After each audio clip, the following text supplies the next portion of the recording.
आज सही महीना ठीक है ठीक है जफर होता है महीना तो फर्क होता है अच्छी बात है मेरा हमारा समझ में आ रहा है मौज होता है एक दिन आ रहे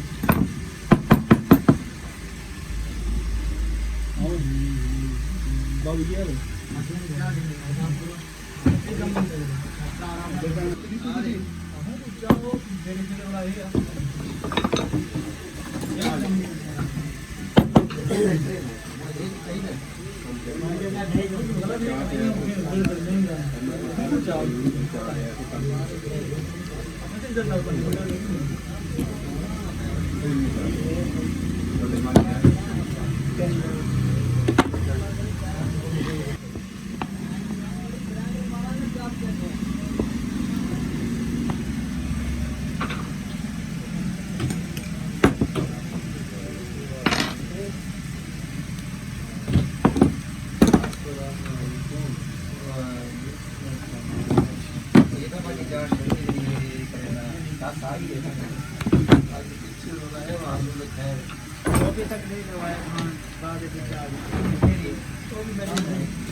शेर शाह के पास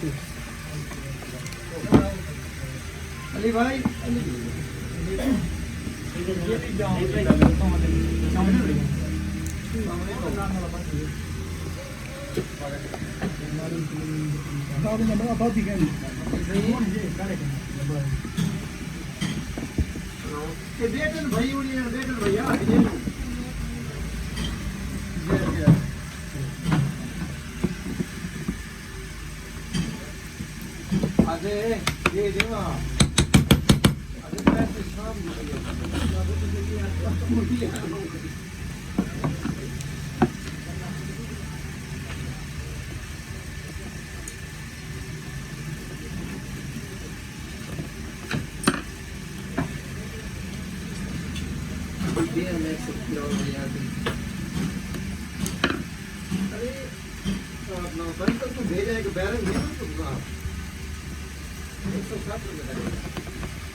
ਯਾਰ ਇਹ ਕੰਮ ਨਹੀਂ ਕਰੇਗਾ ਕਿੰਨਾ ਦਰ ਮਾਰੀ ਮੈਂ ਥੋੜਾ ਪਿੱਛੇ ਬੰਦੇ ਘੰਟੇ ਦਾ ਗਰੇ ਲੱਗੇ ਰਹੇਗਾ ਇਹ ਪਤਾ ਨਹੀਂ ਗਰੇ ਨੂੰ ਲਗਾ ਲਾ ਕੀ ਆਈ ਉਹ ਤੇ ਮੇਰੇ ਕੋਲ